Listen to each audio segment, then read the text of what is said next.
Olá amigos, eu sou o Ali e esse é mais um episódio do Filosofia Informal. Sejam bem-vindos! Bom pessoal, no vídeo de hoje eu vou trazer a segunda parte do assunto da segunda lei universal, que é o princípio da correspondência, onde eu fiquei devendo para vocês explicar um pouquinho sobre os três grandes planos da nossa existência segundo o livro Kybalion, que é o grande plano físico, o grande plano mental e o grande plano espiritual. Recapitulando um pouquinho, no vídeo anterior eu expliquei a ação do princípio da correspondência, que é uma lei hermética que tem muita ação nas nossas vidas cotidianas, né? Explicando um pouquinho que tudo na nossa vida segue padrões de similaridade e que o funcionamento dessa lei é da seguinte forma, né? Se você tem um padrão na sua vida que seja positivo ou negativo, ele vai se mover por similaridade em outros planos da sua vida. Então, por exemplo, se você dirige o seu carro de uma maneira ruim pela cidade, você conduz seu carro de qualquer jeito pela cidade, com certeza você vai conduzir sua vida da mesma maneira. Ou, por exemplo, se você arruma suas gavetas e o seu guarda-roupa, você vai ter uma facilidade maior de organizar os seus pensamentos, as suas emoções. Então, por similaridade, as coisas elas se movem iguais. Mesmo não sendo a mesma coisa, a ação desse princípio hermético diz que tudo se move por similaridade. Então não é loucura você achar que uma pessoa que conduz seu carro mal pela cidade conduza mal a sua vida. Não é loucura uma pessoa que tem senso de limpeza, de organização, ter mais facilidade para esvaziar a sua mente ou para organizar os seus pensamentos. Entende a ação dessa lei? Só que no livro Kybalion, ele trata desse princípio da correspondência de uma maneira muito mais profunda, falando da ação desse princípio nos altos níveis. No livro Kybalion, os três planos da nossa existência, que é o físico, o mental e o espiritual, eles não passam da mesma coisa. Eles são manifestação da mente divina e estão entrelaçados. Eles são a mesma coisa com algumas características que os diferencia.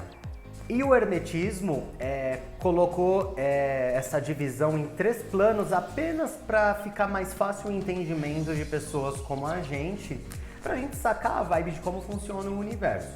Mas antes da gente entrar mais especificamente em cada um dos planos, eu vou explicar para vocês o que a filosofia diz sobre a palavra plano.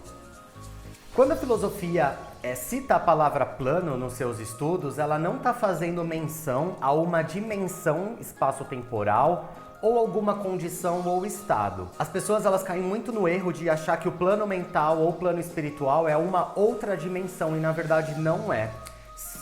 São planos que fazem parte da mesma dimensão que a matéria, mas a única coisa que diferencia mente de espírito e de corpo é só a vibração. Plano é o endereço vibratório de qualquer coisa no universo e a diferença do espírito mais elevado de você ou de mim e da pedra que está no chão é apenas a vibração desses elementos. A maneira como uma coisa vibra é o que vai determinar se essa coisa está no plano mental, no plano físico ou no plano espiritual. Para os hermetistas, tudo no universo está vibrando. Semana que vem eu vou fazer um vídeo sobre o terceiro princípio hermético, que é o da vibração. Então, para o hermetismo, absolutamente tudo está vibrando, tanto no plano espiritual, como no plano material, como no plano mental. E a diferença de cada elemento presente no universo manifestado é apenas a vibração, mas tudo não passa da mesma coisa, não passa da manifestação da mente divina. Todos os seres do universo, eles participam dos três planos. E nós, como seres humanos, nós temos a obrigação da nossa jornada de expansão de consciência e evolução espiritual alcançar os três planos. Então, a maioria das pessoas, ela alcança o domínio do plano material, mas muito difícil elas alcançam o domínio do plano mental e muito mais difícil ainda o domínio do plano espiritual. E eu vou explicar um pouquinho sobre o que são esses três planos de atuação do universo, como eles se manifestam e o que são. O primeiro plano de manifestação da nossa existência é o grande plano físico. O grande plano físico inclui tudo o que é relacionado às questões das coisas, forças e manifestações físicas. Inclui todas as formas de matéria e energia. Eu estou usando esses dois termos separadamente, mas para a filosofia hermética, matéria e energia é a mesma coisa. Porque dentro como eu posso dizer, uma escala vibratória, vou chamar assim, a matéria é energia na sua parte inferior dentro dessa escala. A matéria não é uma coisa em si, tendo a sua existência separada da mente divina, ou seja, matéria não é uma coisa que existe fora da mente divina, ela também faz parte da mente divina e a filosofia hermética, ela deixa muito claro isso, que matéria e energia é a mesma coisa, tanto que são dois elementos que estão inclusos dentro do grande plano físico. A matéria é energia num coeficiente inferior de vibração. Ainda dentro desse tópico, eu posso falar para vocês que a filosofia hermética, há mais de 4.000 anos atrás, já falava de matéria escura, o que a ciência chama de éter, que é uma substância de extrema tenuidade e elasticidade que existe em todo o universo e age como medidor de transmissão de ondas de energia, como a eletricidade, o calor ou o magnetismo. Essa substância, que a ciência chama de matéria escura, de éter, que já é citado no livro Kybalion há mais de 4.000 anos, é uma substância que ela faz parte tanto da matéria como a energia. Ela participa da natureza de ambas. O próximo plano da nossa existência é o grande plano mental. O grande plano mental compreende todas as formas de pensamentos viventes por nós aqui no universo manifestado. Todos os elementos da natureza estão presentes no plano mental. Desde uma pedra no chão até nós, seres humanos, todos nós estamos presentes no plano mental e todos nós estamos dentro de uma escada evolutiva, cada um subindo a sua escada, cumprindo a sua função no universo, mas tudo está evoluindo. A filosofia diz que as entidades da natureza, como minerais, animais e plantas, eles podem ser chamados de espírito de certo modo.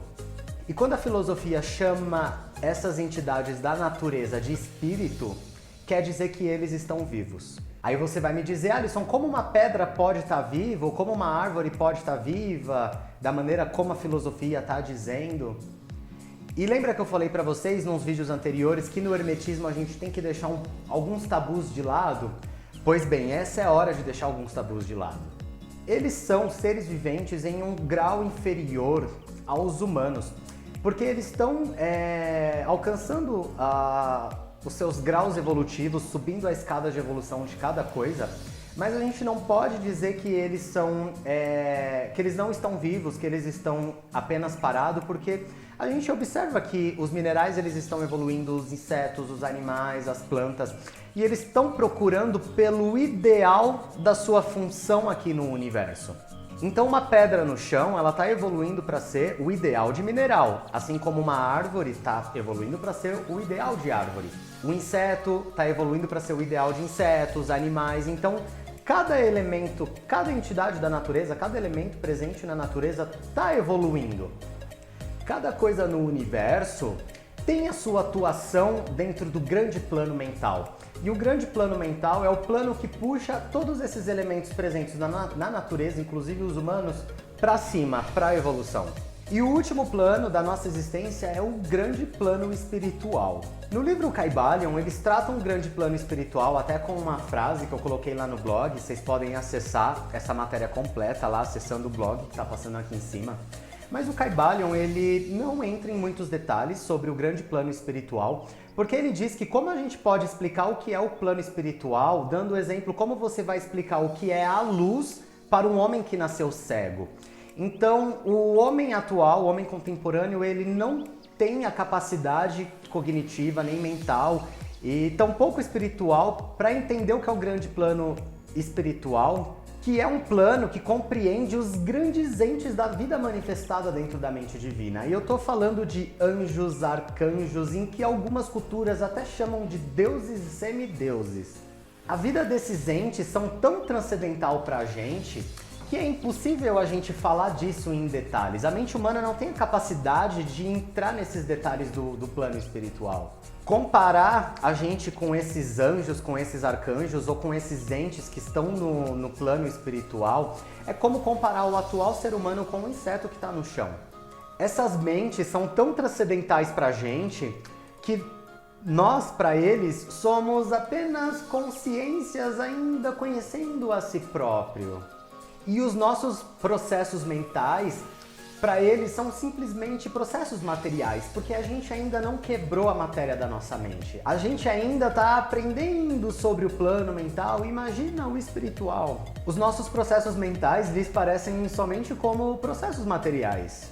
Então, no livro Kybalion, ele não retrata isso com muitos detalhes. Mas o que a gente pode afirmar é que no grande plano espiritual estão mentes de extrema luz. É a única coisa que a gente pode afirmar. Uma coisa que o princípio da correspondência deixa de lição pra gente é que é uma lei universal, que ela está presente em tudo na vida e não só nas questões da nossa rotina. Como eu falei pra vocês, de uma pessoa que dirige o seu carro mal pela cidade e dirige mal sua vida, mas também nas questões de inspiração espiritual. Porque quando a gente entende que tudo no universo se move por similaridade, inclusive tudo presente nesses 3 planos de atuação da nossa existência, a gente aprende que tudo no universo está correlacionado e que existe uma harmonia nas coisas. E que na nossa jornada de expansão da consciência, a gente tem que entender que tudo está correlacionado de alguma forma, nos diversos planos da nossa existência e nas coisas que acontecem na nossa vida. Assim é a ação dessa lei universal e assim é o princípio da correspondência. Se você gostou do vídeo de hoje, deixa o seu like aí embaixo, comenta aí se você tiver alguma dúvida, vai ser um prazer interagir com você. Se você ainda não conhece as nossas redes sociais, corre lá, acessa o nosso Instagram, o nosso canal do YouTube, que esses vídeos aqui é só a pontinha do iceberg de tudo que tá lá nas nossas redes sociais. E se você também não conhece o nosso blog, corre lá, acessa o link que tá aqui em cima, que eu tenho certeza que você vai gostar do conteúdo que tá lá. E se você ficou até o final do vídeo, muito obrigado por sua atenção e até mais!